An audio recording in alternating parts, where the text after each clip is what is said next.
In the spring of 1776, the British sought to regain control of the colonies by capturing New York City, which was strategically important due to its port and its location at the mouth of the Hudson River.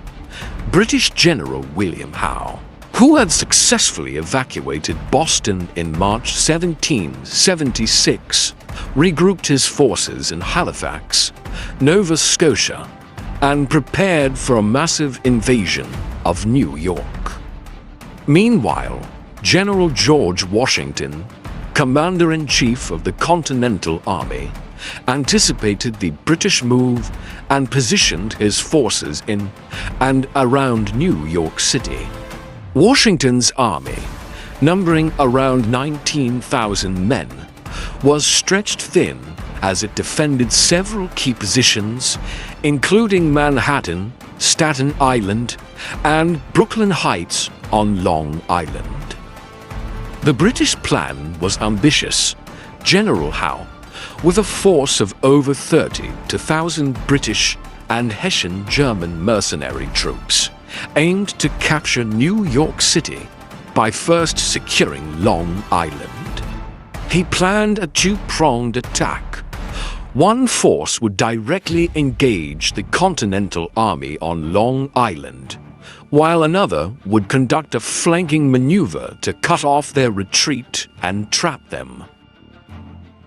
The British fleet, commanded by Howe's brother, Admiral Richard Howe, provided naval support and ensured the British forces could land on Staten Island and Long Island without interference. On August 22, 1776, General Howe began landing troops on the southwestern shore of Long Island, near the village of Gravesend.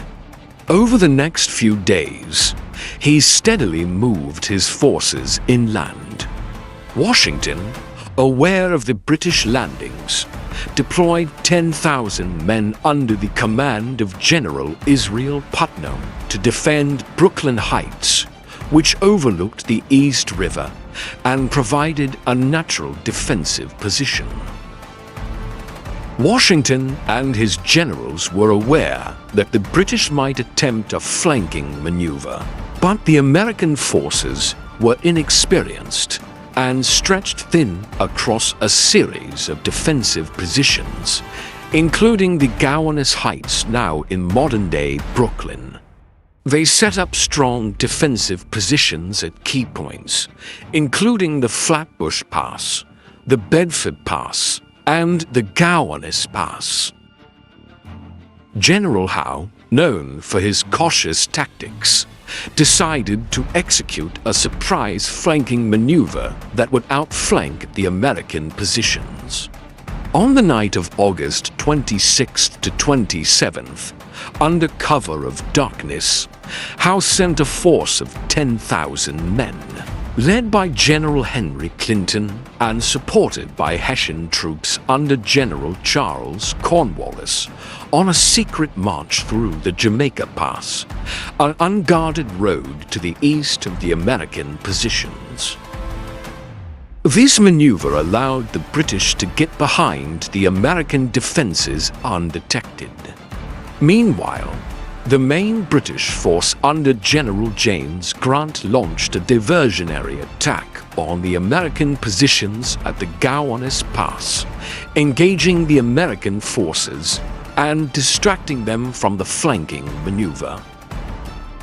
At dawn on August 27th, the British launched their attack. The American forces, believing they were facing the main British assault at Gowanus Pass, fought fiercely, but were soon outflanked by the British troops who had marched through Jamaica Pass.